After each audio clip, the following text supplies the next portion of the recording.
Welcome to the Fundraising Elevator, where we're all headed up. This podcast is a production of ElevateNonprofit.com, an online learning platform for fundraising event professionals. We're coming to you today from the studios of the AV department. Please welcome our hosts, Kristen Steele and Samantha Swaim. Welcome to the Fundraising Elevator, where we're all headed up. Today we have a very special guest we're very excited to have join us. Jenna Watanabe works with us at Swaim Strategies on all things story related. She's an incredible storyteller. And in our work at Swaim Strategies, we're always looking at how our client stories, specifically the clients of our clients, so the folks that the nonprofit serve, how their stories can be a moment of heroics, a moment of empowerment, and avoid exploitation. We very frequently have organizations come to us and say, we cannot ethically tell our stories. And today we want to talk about ways we can ethically tell stories, because we do think that we can do that. And you have sort of encouraged us to keep pushing the boundary on that. So we're excited to have you join us today. Welcome to the show. Thank you. I'm super excited to be here. Let's introduce her officially. Yes, this feels funny because I sit with you every day, but let's do it so we can introduce your greatness to the folks out there.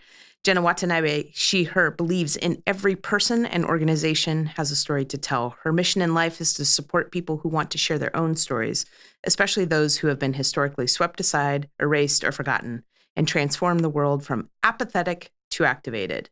That's the t-shirt today.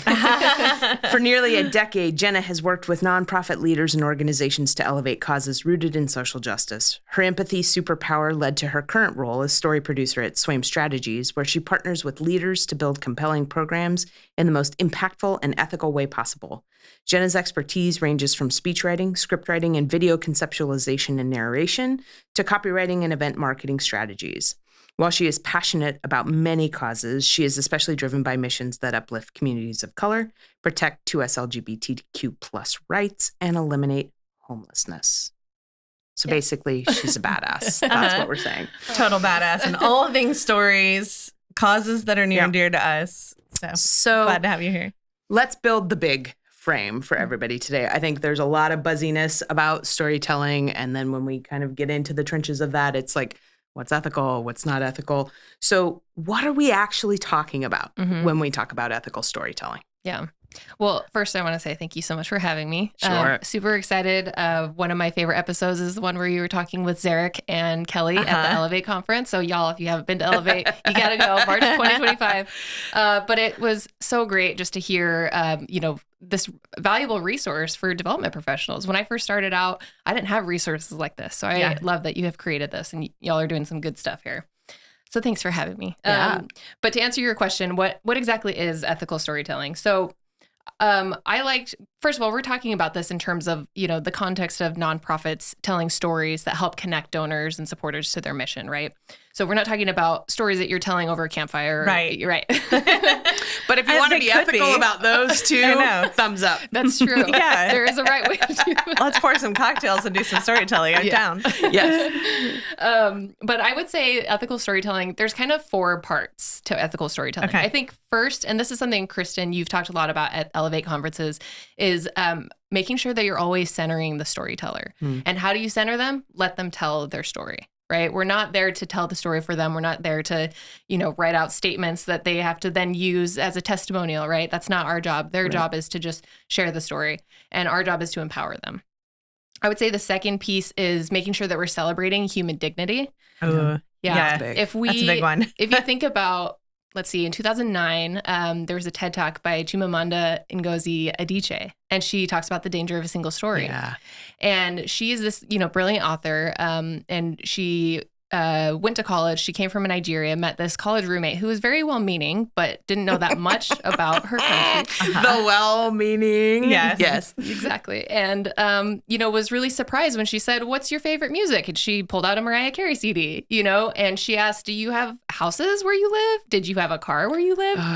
So it was very well-meaning, but it just came from this place of she was fed this single story of what Africa, which, we all know is a continent, not a country, but a huge continent.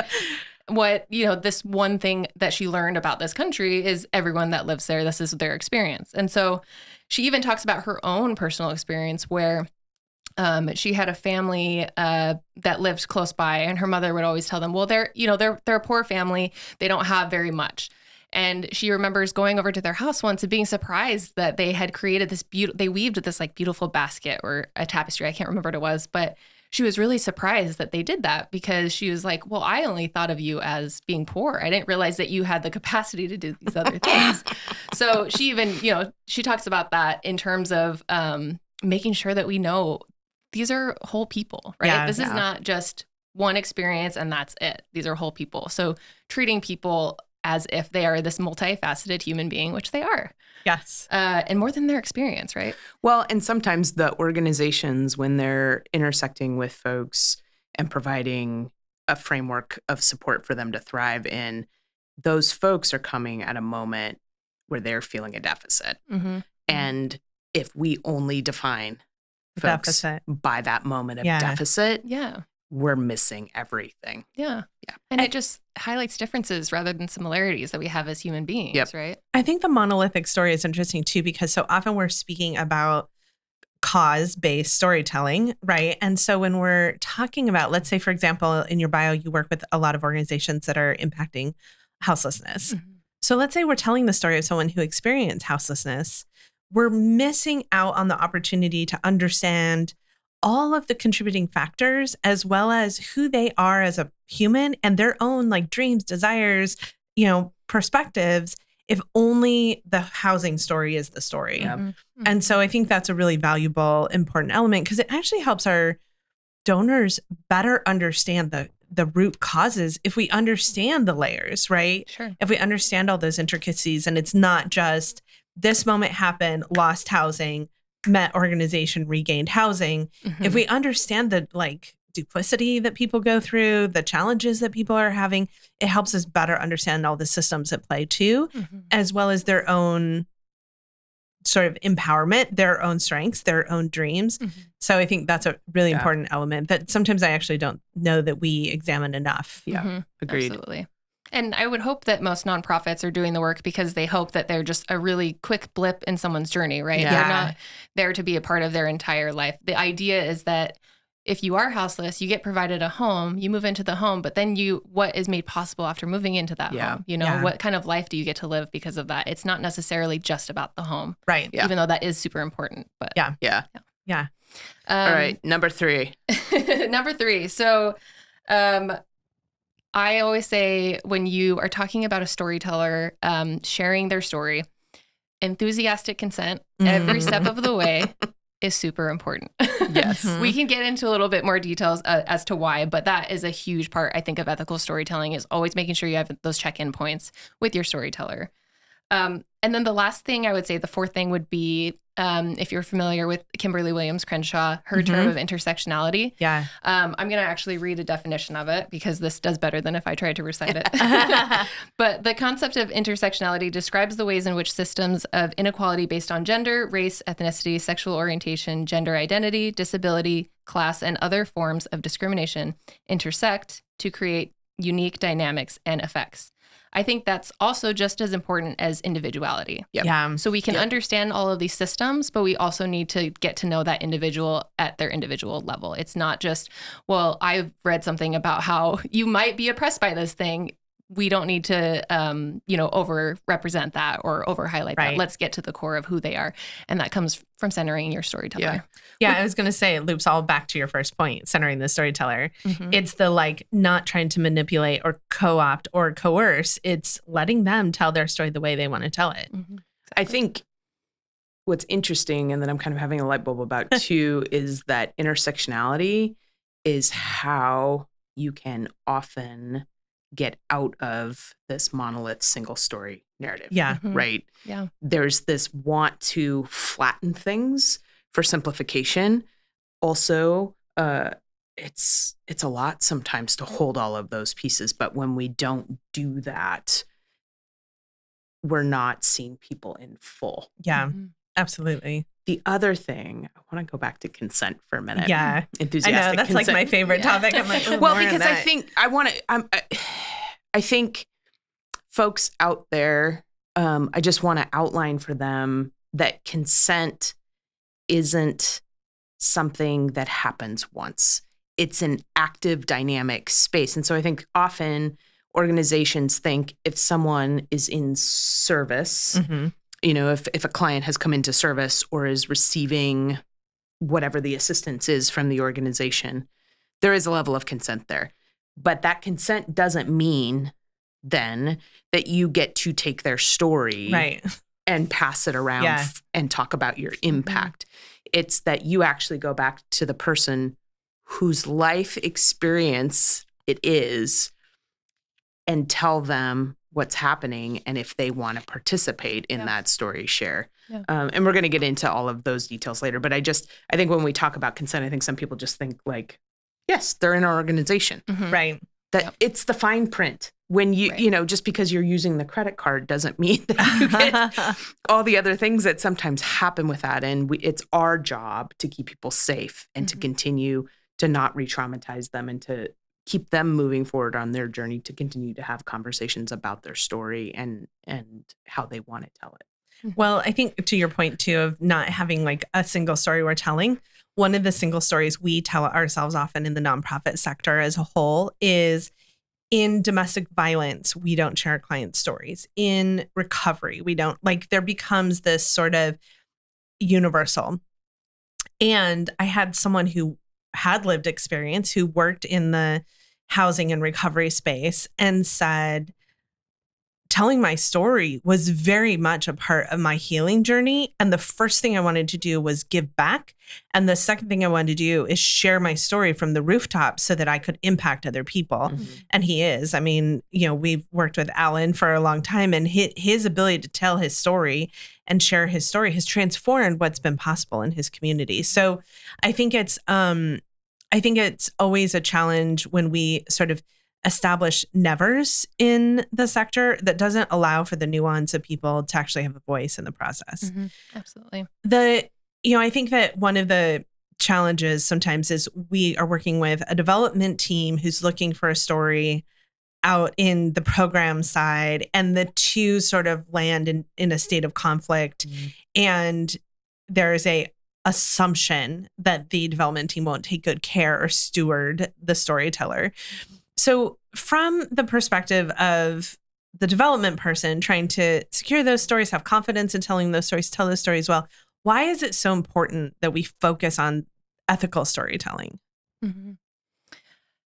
I mean, I think so. That actually reminds me of how sometimes when in nonprofits, our teams can be, I don't want to say siloed, what are your words? But sometimes there can be a gap, right? Because there are different elements of a nonprofit that we're both trying to move forward in different ways. And so I think one of the biggest things is making sure there's that channel between a development team and the program staff. I remember as a fundraiser, I would make an effort when I worked in an after-school program to go into the school. We would want to make sure that I was actually being a part of the community and could see what we were doing. And at times it was scary for me because I didn't know what to do with kids yet. I was one of those adults. How do I talk to you? I don't know. But it was great to be a part of that mission and to learn. And I think sometimes we get so busy with, donor meetings and reaching out to people and building those relationships. We forget to build those relationships internally too. I think when it comes to ethical storytelling, for development professionals, I think honestly, if you tell it ethically, that it actually will resonate more with your donors too. Yeah. Because they'll see the care that you're putting into the work that you're doing, as well as the people that your organization might be serving. Yeah. It's funny. You actually had a story that you did last year that care was so present. You could see it both in the fact that the staff member who worked with this client participated in the video storytelling, but came to the stage and just stood with that person and celebrated that person and lifted her up and had kind of like a proud mom look to her support. And it was definitely, from a donor perspective, a connective piece of understanding their team is so amazing. And to see that live is just another way that we can kind of use these little moments of empowerment to sort of highlight the work and the impact and not be afraid to talk about what we do. Yeah. What we do is messy sometimes. Right. Yeah. It can be. Yeah. Well, and I think when we're talking about ethical, sometimes that turns into a list of don't do, don't do, don't do. Sure. To me, when I think about empowerment, it's kind of the how do we elevate? What do we do? So can you talk a little bit about good story structure that underscores empowerment for people? So there's the solicitation of the story, the enthusiastic consent from the person telling their story, engaging them to be the storyteller. But what structure, when you as a story producer are looking at something, really works toward telling that story in a way that isn't, they were at the lowest of the low, that feeds into that savior complex, all of those things? For sure. Well, a couple of things. So in talking a little bit more about consent, before I kind of launch into what a good story structure is, that comes from a personal experience from me. And I know I've seen it happen in other capacities, but without name names, because I still have a very high respect for the organization.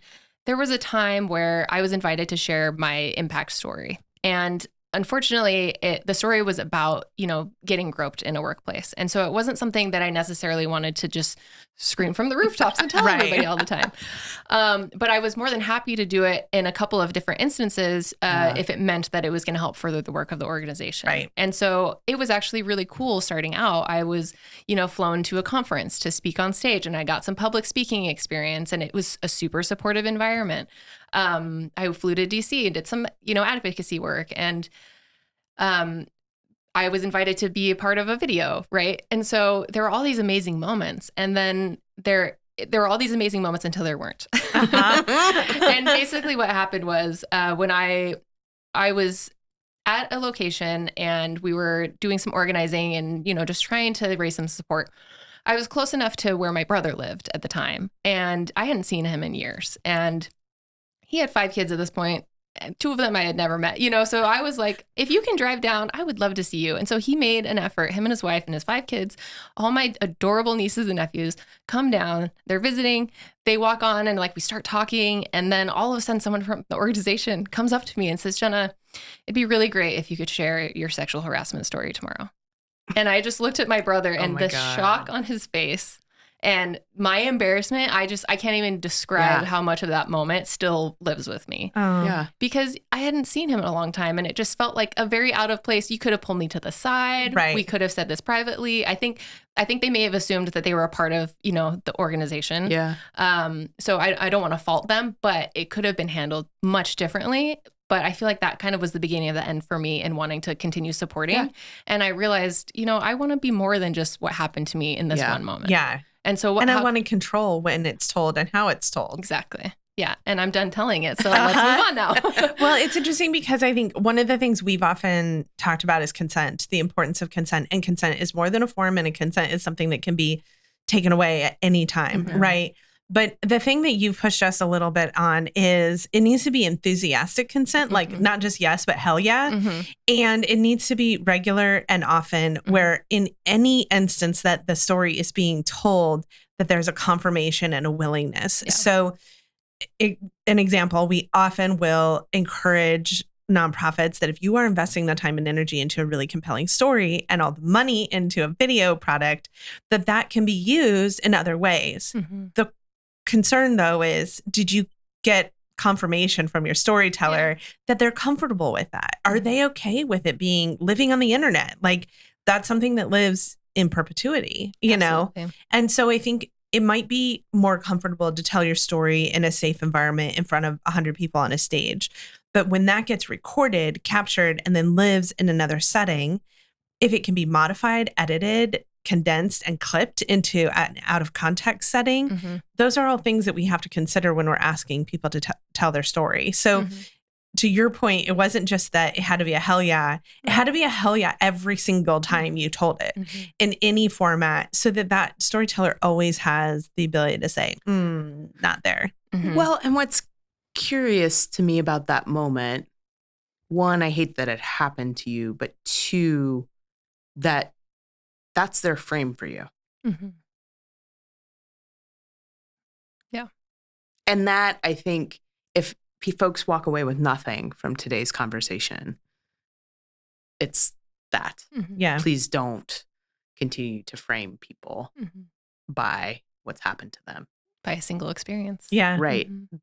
Their journey is actually overcoming that in a lot of ways. Yeah. And you could really help them by building a space where they're more than that, you know? And so I think when folks get so worried about picking the story and doing this and doing that, it's a living, breathing practice in how we see people. And we talk a lot about creating storytelling culture in organizations, but it's also story listening culture. And then when somebody tells you their story, they're actually telling you how they see themselves, how they want to be seen, what that looks like. It's a very human interaction, and there is no form for that. Yeah.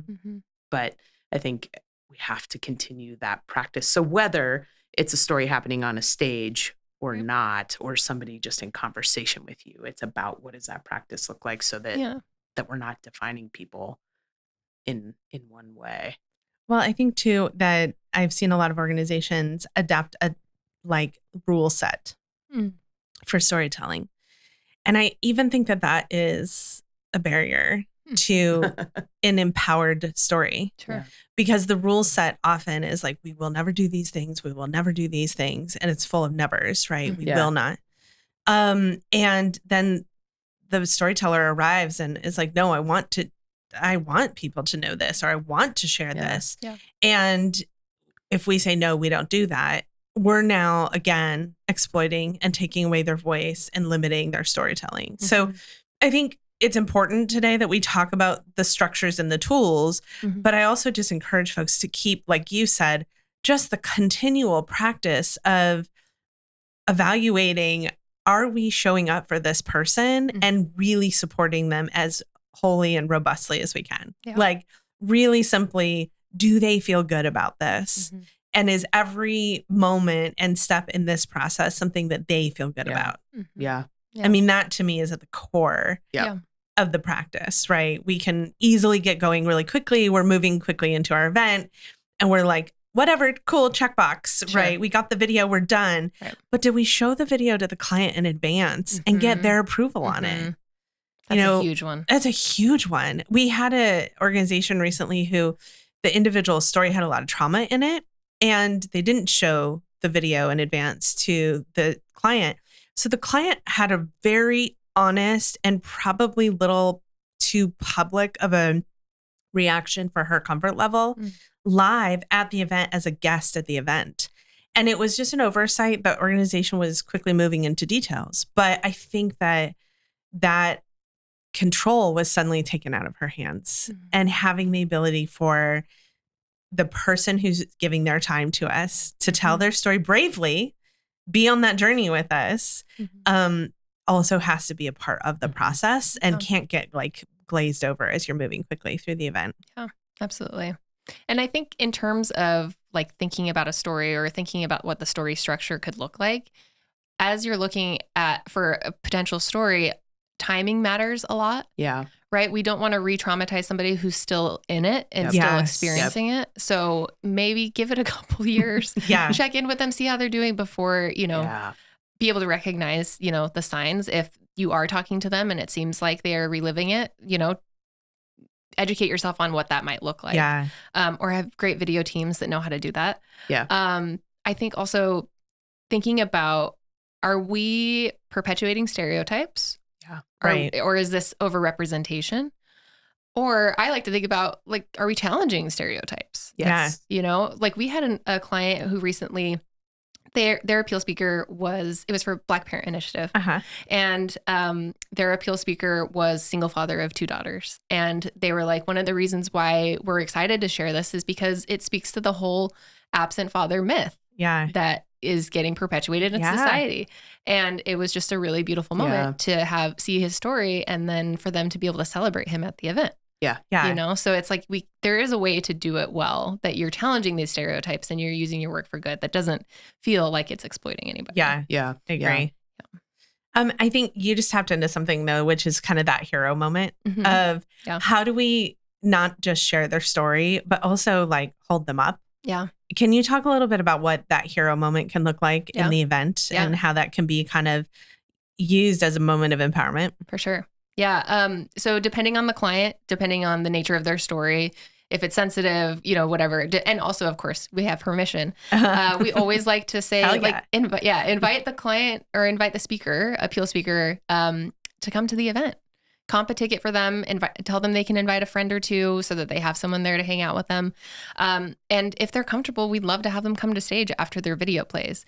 And the reason for that is we want to give them that empowering moment that connects that human to the audience. And then that person gets to be seen and understood and recognized for a moment. It can be a really beautiful moment if it's done well. Yeah. It can go terribly wrong if not done well, like you were just talking about. Yeah. I say, think about it as giving them the keynote treatment, right? Yeah. So I think the client that you were referring to earlier, Council for the Homeless, they had a appeal speaker who they not only comped tickets for her and her family, make sure that they were hosting her and caretaking her at the event itself. They got her flowers, but they also asked, can we pay for your hair and makeup? That's so because it's amazing. your time to come to stage, Fantastic. right? Yeah. It was huge. And then it resulted in, after the video played, when she came to the stage, she had a lot of confidence, she was feeling good. How could you not? And then she got a standing ovation, and that was just a really beautiful moment. I love when you see that happen for our speakers when they come to the stage and then standing ovation, and they just kind of step back and they're thinking, oh my gosh, wow, I'm being seen for this thing. Well, it's interesting because there's a psychology that's happening for the audience as well, right? It's connecting their work to a real human story. It's allowing them to walk in someone's shoes, but it's also making an emotional connection to a single individual that then releases a ton of oxytocin and dopamine into the system. And that moves donor giving. But on the flip side, the reverse side, especially the Council for the Homeless situation, right? You had an individual who had a traumatic experience to share, had moved past that and was now in a place where she was going to impact a lot of people. She felt great. She was given a lot of love. That audience gave her so much love. The audience was just cheering for her. And then she watched as that audience raised their paddles. And she said it felt really personal. It feels like they're giving to me. I know that my work is going to help. We had a conversation with Susan Howlett once that she said she had a storyteller, a client's appeal story, that storyteller afterwards was like, can I please write all the thank you letters? Because she felt so connected. And it was her and her child in the story. And she wrote the thank you letters and then had her child do some art on the card. And people were so enamored and emotionally connected because it wasn't just about a mission we believe in. It was people helping people and people give to people. Yeah. I also want to, because I can hear some potential grumbling too, right? That I think often that moment of having the speaker on stage is where we start to hit the intersection for organizations around that's the exploitation moment, right? Right. That's the we don't bringing do that moment. someone out to raise money. And I want to say that's fine. Yeah. I want to hold that space. And I also want to hold the space that the consent lies with the storyteller. And it may be that you have consent from the storyteller. They are empowered. They're feeling really good about telling their story.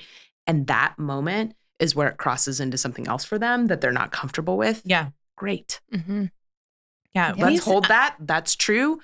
We're not going to do – I think often that they all get conflated, right? It's we can't tell their story. We can't have them on stage. We can't – and it's each one of those is a different checkpoint of for the storyteller to drive. Very much so. And you don't have to have them on stage. Right. It is potentially a really big full circle moment for them. Yeah. And that's where we're coming from. Yes, it has tremendous fundraising potential, but also their story has tremendous potential as well. And so it's about all of those pieces. I just want to hold that space because I do think that is often where some of the rub comes from. I was at an event that had a story that was shared via video and realized about halfway through the video that the profile of the woman sitting next to me at the table, who I was looking through her profile at the screen, I was like, oh, that's her. I'm sitting next to her. No one else in that room knew it, and they didn't acknowledge her at all. Now, that may have been her choice, but after they showed her video and moved right into the program, I watched her kind of shrink. And I touched her and said, wow, that was really brave. Thank you for sharing your story. That was amazing. And as soon as I said that, other people at the table started like, oh my gosh, that was amazing. And someone sort of gave a little like across the table applause to her. And it created a little flurry of disruption. And the director understood that there was a recognition, and they paused and they recognized her for a moment and thanked her for being here and sharing her story bravely.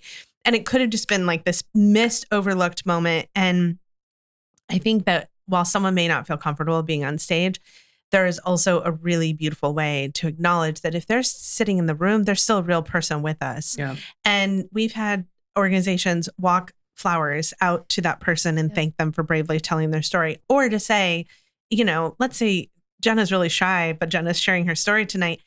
We're so honored that Jenna is joining us. She's here in the office or in the audience with us. Let's give her a round of applause. Yeah. You don't have to stand and even be recognized, but you can still get that support. So I think that hero moment is something that if you really want to focus on empowerment, you're also thinking about that moment. Yeah.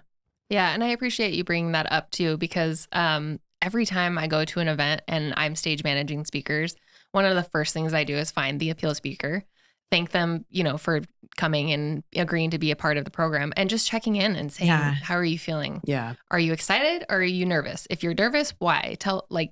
And I try to make it as explicit to them as possible that if you change your mind at any point, even if it's 2 seconds before you go on stage, that's okay.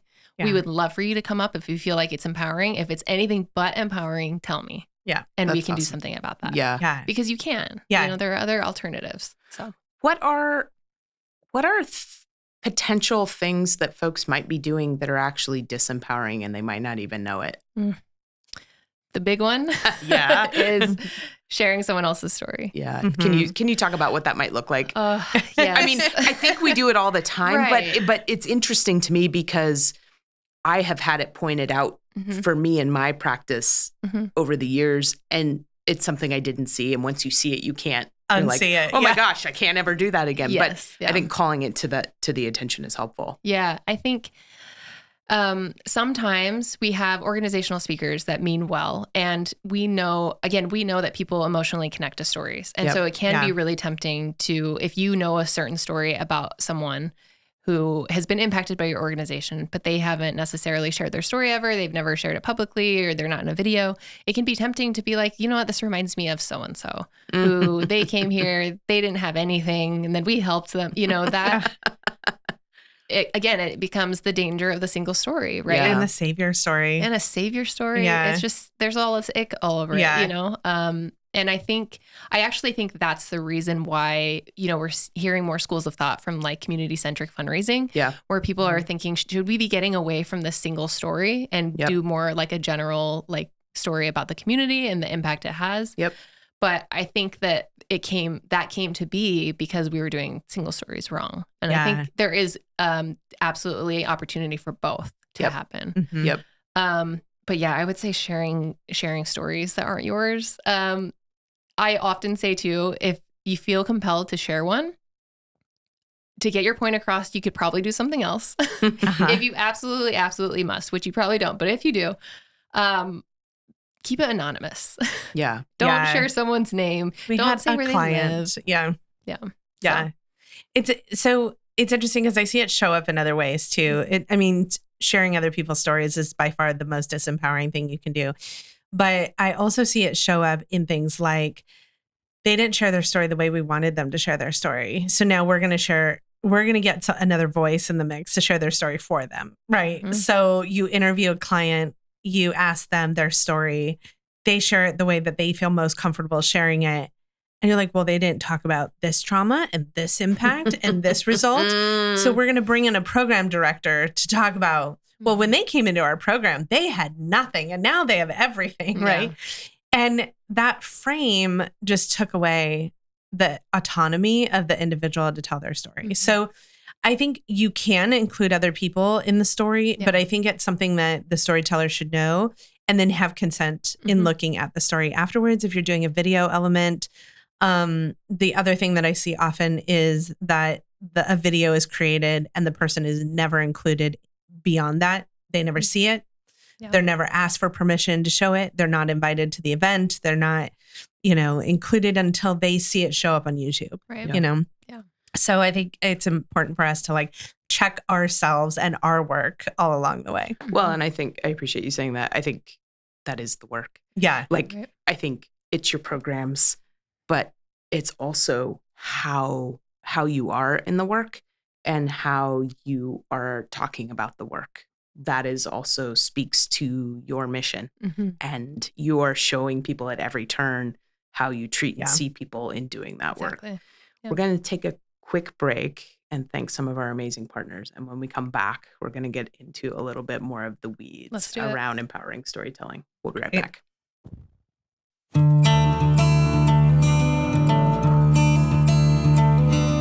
At Elevate, we believe in bringing people together.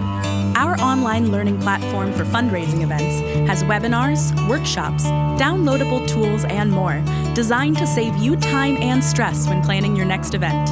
We're getting nonprofit, development, and event planning professionals the tools and ideas they need to create events that inspire donors and raise more money. So join us at elevatenonprofit.com. The link is also in our show notes. All right, welcome back to the Fundraising Elevator. We're here with Jenna Watanabe, story producer at Swaim Strategies, talking about ethical storytelling and how to really empower our storytellers. Oftentimes, our storytellers is another term for the clients that the nonprofit serves, and we frequently will share their story in video, right? It becomes, I think, a really compelling form of storytelling because there's a lot more that you can communicate to in a video than you can a single speaker on a stage. Their story can include photos, it can include music, it can include B-roll footage. You can see them in their life. So we love story for that reason.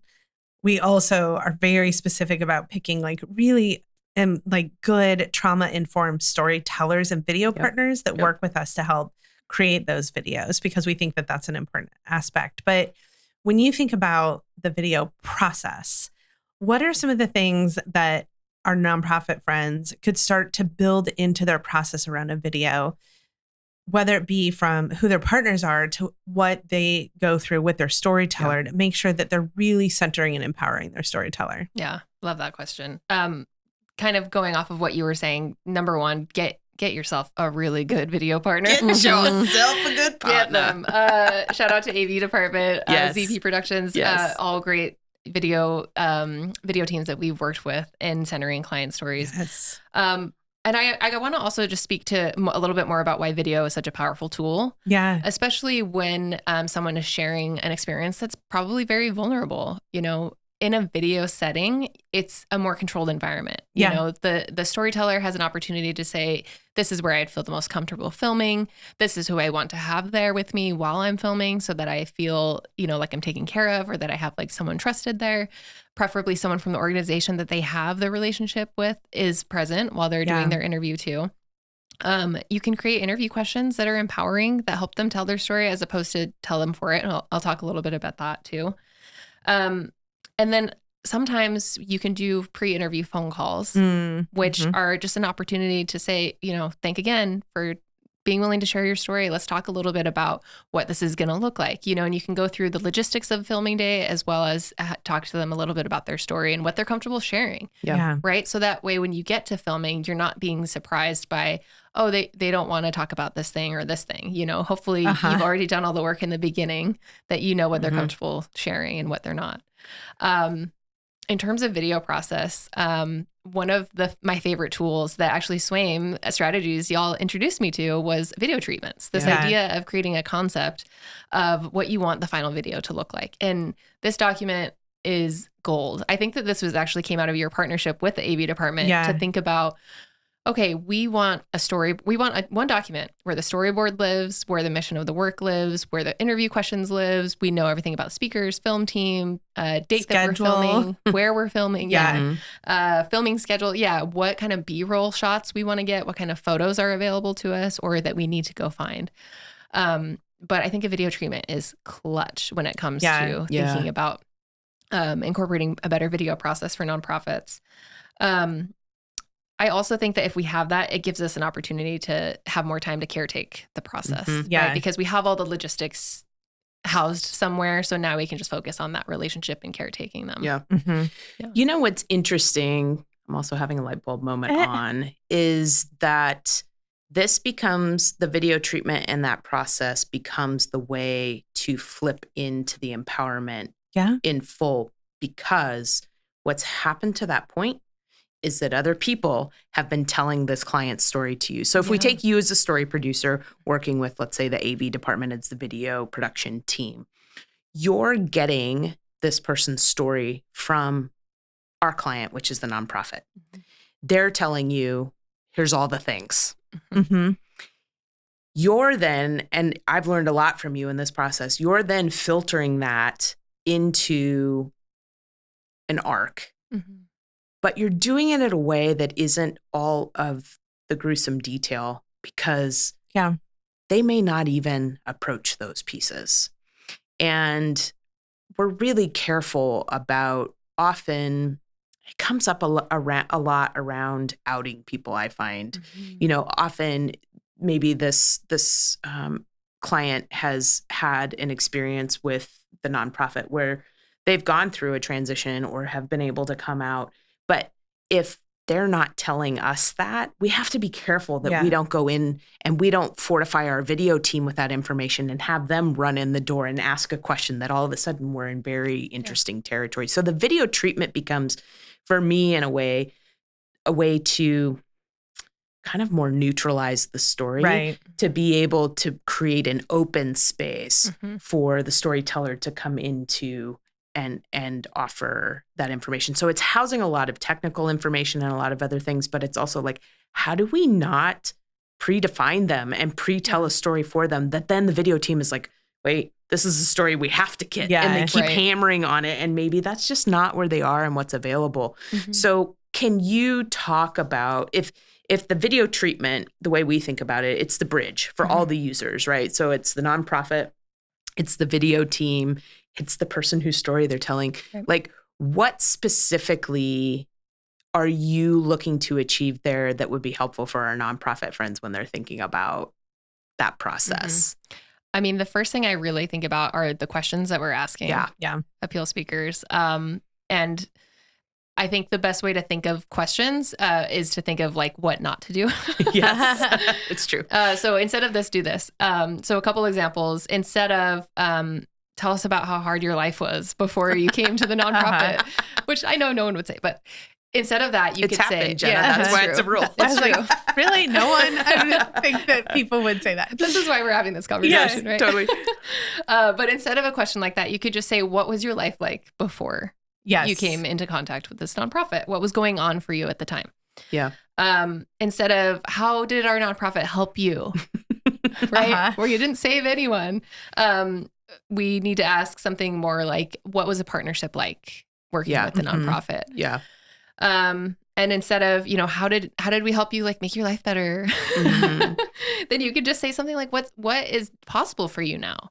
What are you most excited about? What are you looking forward to? Because like we used with the homelessness example earlier, the point of helping people get into housing isn't just, we got them in a house. Okay, good. We're done. Check. Jobs. Yeah. It's, we want this person to thrive and, do well in their life. And so I always think about, it doesn't have to be exactly this, but if you were to like fraction out what the story structure looks like, it would be probably a quarter of what was happening for them at the time before they knew the nonprofit, a quarter of what actually happened when they were interfacing with the nonprofit, and then half or more can be about what's possible for them now, what they're up to, what they're excited about, because then it takes them away from just being this experience they had at the nonprofit. Right. And it adds to like, but they're an actual person who loves art and also has a family and got 2 dogs and now can do art whenever they feel like it because they have a home, as opposed to this is just the only way that the nonprofit helps in the end. Right. Right. Well, I want to add in there that the first question you put in every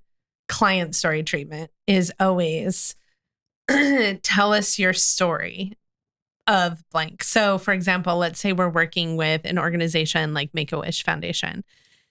Tell us your Make-A-Wish story so that you open it up to a very open-ended neutral question. And then it allows them to sort of navigate how they want to tell the story. And then your follow-up of before the experience and after allows them to go deeper with that frame in mind. But sometimes what we hear from a program director is this child was dealing with this issue and then they had this wish and this wish transformed everything. Right. Well, in their storytelling, the child identifies that, yes, the wish was transformative for them, but it was specifically the moment that they got to meet the pilot on the airplane. Or it was specifically the fact that when they got home, they had a whole community there supporting them and cheering them on. Mm-hmm. That it was the realization that they weren't alone in their medical battle because all of a sudden there was this entire community that showed up for them. And it wasn't even about the trip that they went on. It was about the return that they came to. Mm-hmm.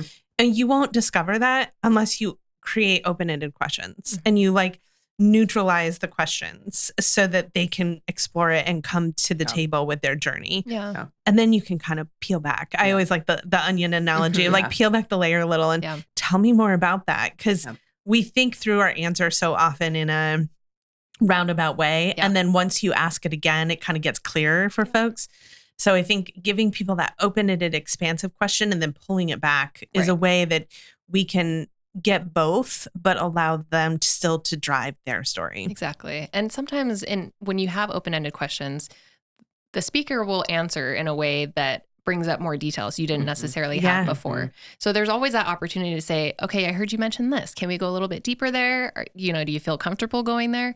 And, that's another consent point. Do you want to talk a little bit more about this? Yeah. Okay, you don't? Great, let's move on. Right. Okay, you do? Great. And then later they see a draft of their video so they can decide if they're still comfortable with what they might have said, right? So which speaks to video partners. Yeah. And having listeners in the room that are actively listening to what's being told to them that can ask some of those follow-ups, but also will stop if not. Because let's build the bigger frame. Right. The three of us are sitting in a studio. We've got cameras at us pointed at every angle. We have these mics in our face. There's lights in case you didn't notice. I'm still not used to this. Yeah. You are asking someone, we bandy video about like it's no big deal. Mm-hmm. It's huge. It is a huge thing for somebody to participate in as a whole process. Yeah. We often are looking to get footage of people in their lives. So that means we're hauling all this crap literally into their life. Yeah. It's a very strange offsetting thing and can get hackles up, which is the opposite of relaxed, owning my narrative, doing what I want to do. And so that is where your consent point, I've been in interviews with folks where it was clear all of a sudden something had shifted. Mm-hmm. Yeah. They were suddenly aware of the space we were filming in. They were aware of what was happening around them. And so I just asked the process to stop. Yeah. And I just said, let's have a conversation for a minute. It's how do you create a human connection in that space that if nothing else, that's what we remember. And you might have to bag it. Yeah. That might not be the bay. That might be not what's going on. Mm-hmm. But it's a tricky thing. And I just really want to highlight for folks that having support for people while they're filming is a really big deal. Yeah. And acknowledging that it's not, that's the first thing I do when I've done interviews is we don't do this every day. This is weird. Right. Can I demystify any of this for you? What are you not comfortable with? Yeah. Do you want to know where to look? I'm going to sit right here next to the camera and you're just going to have a conversation with me. Yeah. And I have found that some of the best interviews, and by best, I don't mean the footage. By best, I mean I felt like they were comfortable and they were telling what they wanted to tell and not telling more than that. The best interviews like that just came from creating an atmosphere within the artificial infrastructure that made it. They were just two people having a conversation and that they're actually driving. Yeah. We're asking the questions because we're just trying to kind of open up some space, but that's all we're doing. Right. When we're driving the narrative with the questions, you're in the danger zone. Yeah. That is when you have eclipsed all of the ethical, empowering pieces, and you're actually telling them the story you want to hear. And that's when it's like, we're good. Yeah. Speaking of the like studio environment creating an offset, it's funny. I was interviewing a politician once who had been working with an organization that helps with like first-time candidates get elected. And this young man had probably been in front of many TV cameras at that point, but we were in his home. And it totally transformed things for him. He was like, this is so weird and so uncomfortable. And I'm worried about my dog over there. And the garage door is going to open soon when my partner comes home. Like, it was something that I realized that no matter how comfortable someone is, it's still a disorienting thing. Yeah. And sometimes pausing, giving them room, telling them it's okay is a key element of empowerment, but also switching up who is interviewing them, I have found to be an empowering moment. We had a young woman who was doing an interview with us. She had gone and advocated and lobbied. She was a high school student. She had done all this advocating and lobbying at the state capitol. She was used to public speaking, but sitting with cameras in front of her and her mom was there, really made her kind of nervous. And she kept kind of like adjusting and looking uncomfortable. And so we paused and we asked her what would make her comfortable. And what we found is every time we asked her a question, she would turn over here to her mom on the couch and answer her mom. And she would talk to her mom, like she would address the question. So I just asked her, would she feel more comfortable if her mom interviewed her? And her mom was like, what? Okay. And so her mom sat in the interview chair and I was like, just talk to each other. And then I would say, what about if you asked her this? What about if you asked her that? And the two of them had this beautiful rapport and it yielded one of my favorite videos. It was just like this gorgeous storytelling because who she was talking to was someone who knew her. Yeah. And it just like made a total difference for her ability to tell her story the way she wanted to tell it. Yeah. Can you talk a little bit? I think there's a lot of activity and fanfare for our storyteller. You know, if they're going to be at the event, if they're going to be told in video, so there's the filming, ideally they're part of this process at every step. They're talking to people, they're seeing people, and then the event's over. How does the empowerment piece, what should that, and I know I can hear the orgs right now, but the event's over. I've got so many other things to do. It's like, got it. But how do you continue to do your work and hold this person? Yeah. I think one of the most important things, it's the same way we do with sort of post-event gratitude for our donors, right? Yeah. We had this great moment together. We celebrated, we raised these funds, but you continue talking to them about what you're doing and what's been going on. I think there's a huge opportunity, especially with appeal speakers, to talk about other ways that they can be involved with the organization if that's something that they're interested in. Maybe it's a board role, maybe it's on a committee, maybe, or maybe it's not that, and they just want to continue having a relationship and hearing what's going on with the organization, but I think you get a good understanding of that and how much they want to be involved, if they do, throughout the process too. Yeah, if they're giving, we often talk about, and this is a community-centric piece, it's not just money. Right. It's time. Yeah. It's talent. Yeah. And they just moved up your cultivation chain. Yeah. Not just in terms of donation, but somebody you should continue a relationship with post-event. I love that. I would add in there's some simple things that we could do to better caretake our speakers after the process, in that oftentimes they're on their own trajectory and journey of advocacy. They have fallen into realizing that their voice is powerful. They might be speaking in their colleges, or they might be speaking in workplaces. And sometimes that storytelling piece that the organization invested money in is something that could actually be gifted to them for them to use wherever they go for whatever reason they have. And I've also seen folks ask, can I get all these professional photos were taken of them on a stage, right? Can I get those? Because I want to be able to use those when I'm talking to other audiences or sharing my story. Yeah. We had a young woman that we had done some storytelling with, and she was talking about the real price of college.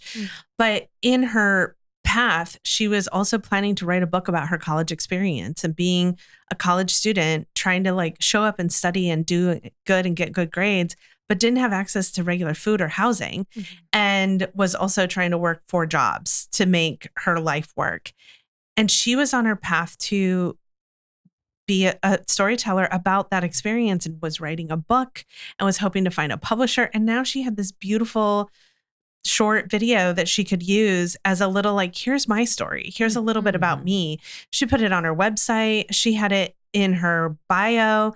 And when she would speak publicly after that about like, and this was my journey, she included, and then I got invited to speak and be at this conference on the stage and have my voice be heard to impact and share with others as a part of her bigger journey. So I think sometimes we undervalue that the public stage you just offered them is something that they could continue to use going forward. Yeah, absolutely.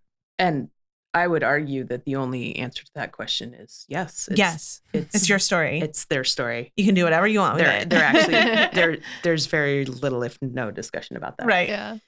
Let's take a break. We're going to thank some of our amazing partners. And when we come back, Jenna's going to get on the elevator. Excellent. We'll be right back.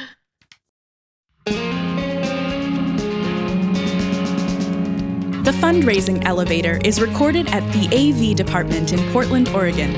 For years, they've been our trusted partner, delivering exceptional audio-visual production and videography for nonprofits.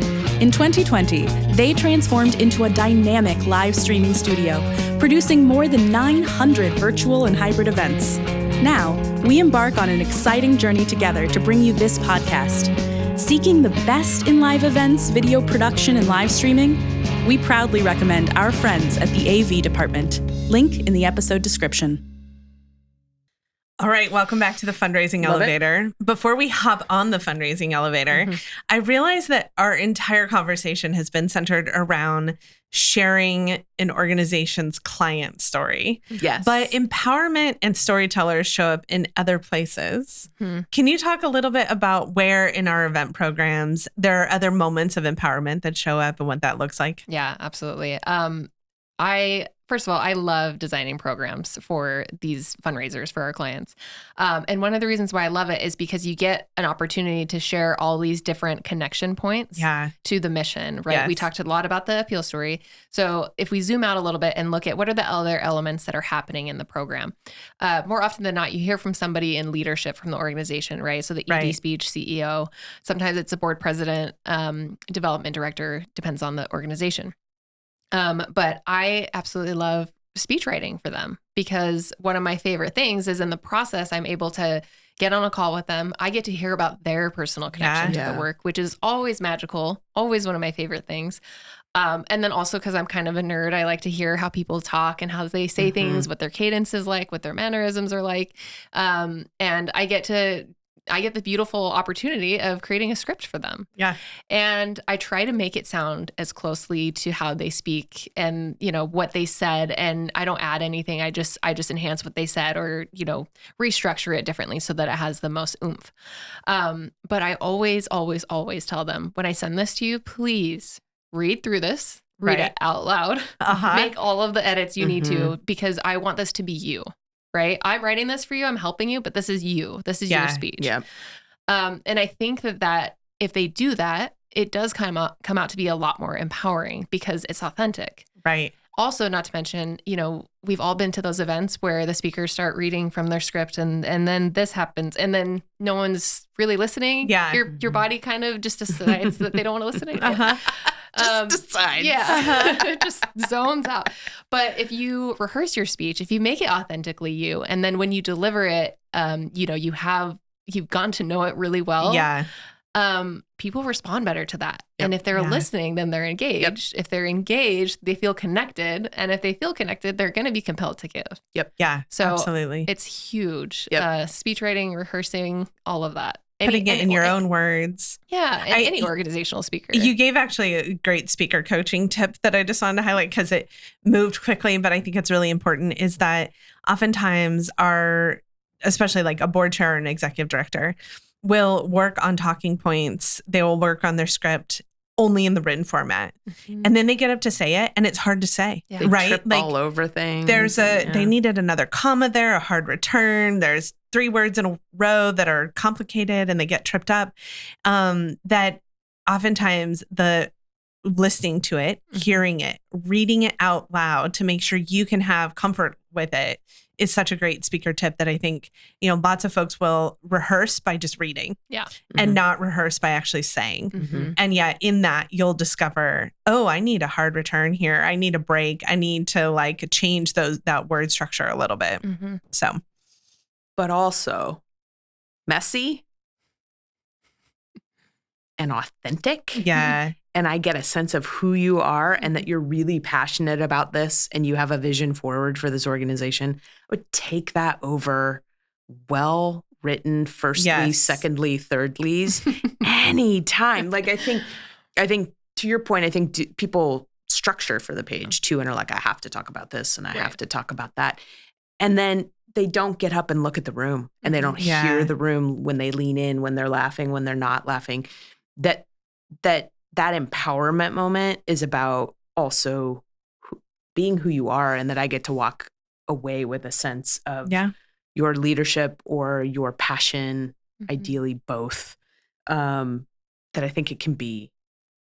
I mean, I don't want to undercut the speech writing, but also if it's messy, it's okay. Yeah. But if people get to know you, that's better. And I think the same thing goes for our appeal speakers, right? Yeah. Everybody's leaning in and rooting for that moment. If it's not having it on video and they're actually on stage delivering it, we're all rooting for you. Mm-hmm. Yeah. Because that's freaking brave. I'm not up there doing that. That's brave. And so I think it's about also creating a culture within the room of listening on what that looks like for folks. And I'm usually jumping around and go, you got it, let's go, Exactly. And so I do think that control is the opposite of empowerment sometimes too, that you have to, as an organization, let some of the leash out so that people can show up as themselves and tell the story they want to tell. And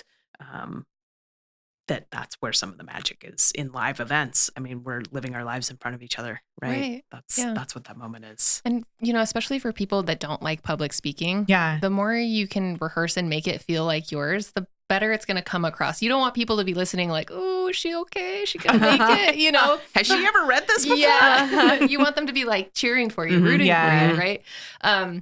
At a recent event, we had a really great AV person, Adrienne over at the Research, got to shout you out, was giving this amazing speaker tip about how when you step up to the microphone, if you're feeling nervous, it's because it's your body responding to the fact that you're about to share this really beautiful thing with an audience.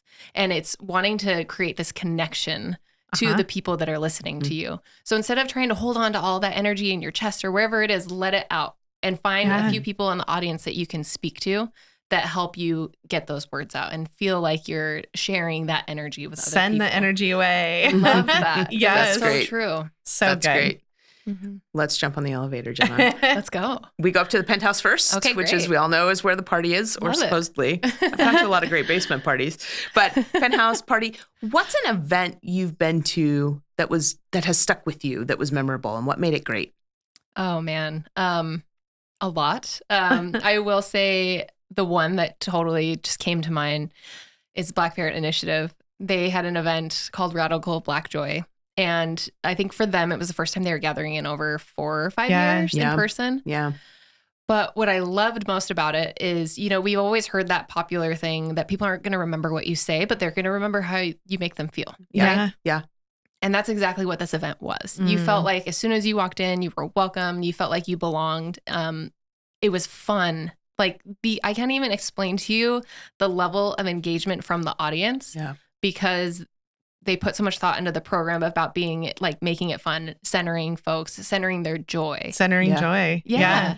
And it showed up in so many different elements. And I think it was one of the most engaged audiences I've ever seen. Fantastic. In all of the things, in both the joy as well as the harder, slower, more quiet, serious moments. Yep. And just the lean in that you got because of prioritizing joy for the community.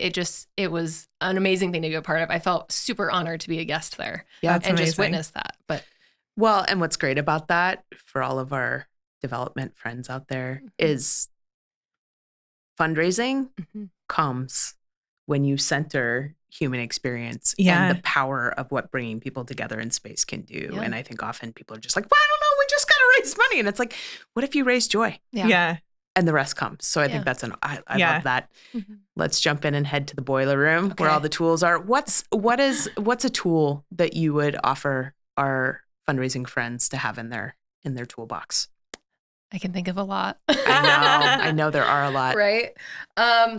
Make sure you have a good system between your development team and your program staff, and maybe a story sharing culture. That is not exploiting people, but is helping like clients feel empowered to share if that's something that they want to.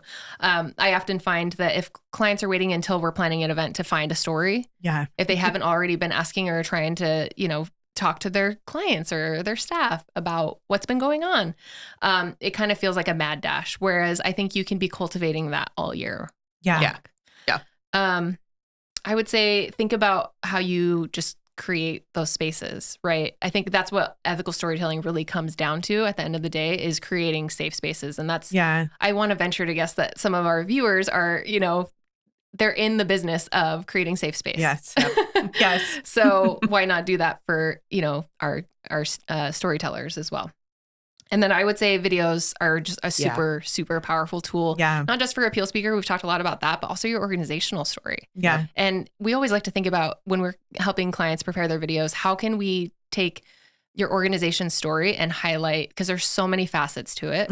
Which ones do we want to highlight this year and why? And does it relate to what your executive director is going to talk about? Does it relate to what your appeal speaker is going to talk about? Can we tell a different part of your story that hasn't been told in a while? Can we tell it in a different way? That's a whole nother episode. So Jenna just got her ticket back. Love it. Bring her back to talk about all of those pieces. I think those are great tools. Yeah, I think that the idea that we have to set aside our values and set aside our work for the sake of our event needs to be thrown in the trash. Yes. Like, we need to stop perpetuating that. Yeah. And we need to think about our values and our mission should also reflect and show up in how we engage with our donors, how we tell our stories, how we connect to our clients. Like, those values have to be contained all the way through. And I think there was a culture for a very long time of events where the one time that we set all that aside to do something that was for the donor and was extravagant. And if a donor is not willing to meet you where your value set is, that donor is probably not the best donor for you. So when we set those values aside, we then compromise everything about our event. And yet when we live to that core of creating safe spaces and telling stories that are empowering, it radiates and makes what the event can do for you so much more possible. Like, people leave there talking about it. Yeah, absolutely. And I want to say one last thing about ethical storytelling. The big switch for me was when I heard, I think this was, 20 years ago, the popular adage of, we want to speak for those who cannot speak for themselves. I don't know about you, but I get a gag reflex when I hear that. Cringy. So I think ethical storytelling really comes down to how are we helping people tell their story and empowering them, as opposed to trying to tell it for them. Yep. Yes. And we talked a lot about different ways we can do that. But I think at the end of the day, it's asking the questions of like, why can't they speak for themselves in the first place? Like, sometimes it is a safety thing, which we absolutely will respect, right? We should be. Yeah, hopefully. But if it's like a language thing, if it's a disconnection thing, is it they just haven't had the chance to publicly share it? What are the things that we can do to support them? Yep. And if it means getting them a megaphone, like, let's do it. Yeah, absolutely. Love it. Well, how do people find you, learn more about your work?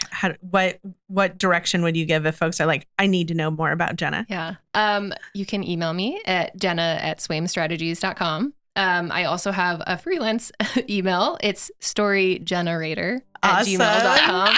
Awesome. So good. We'll put how to spell that in the show notes. Amazing. Love it. Amazing. Yeah. And then I'll share some of the resources too that we talked about, the different TED Talks and everything. Excellent. Because those are great. Highly recommend watching them. Amazing. Thanks for joining us today. It was such a joy to have you here. It was great. Thank you for having me. I appreciate y'all. Thank you. The Fundraising Elevator is produced in partnership with Swaim Strategies at the studios of the AV department. The program is produced by April Clark and directed by Steve Osborne, with audio engineering and original music by Dwayne Anderson and Heidi Christensen. Video production by Chris Peterson, Whitney Gomes, and Nathan Bouquet. Video editing by Steve Osborne. Graphic design by Pendulum Creative Group, and support from Sophia Keller, John Lyles, and Andy Dowsett.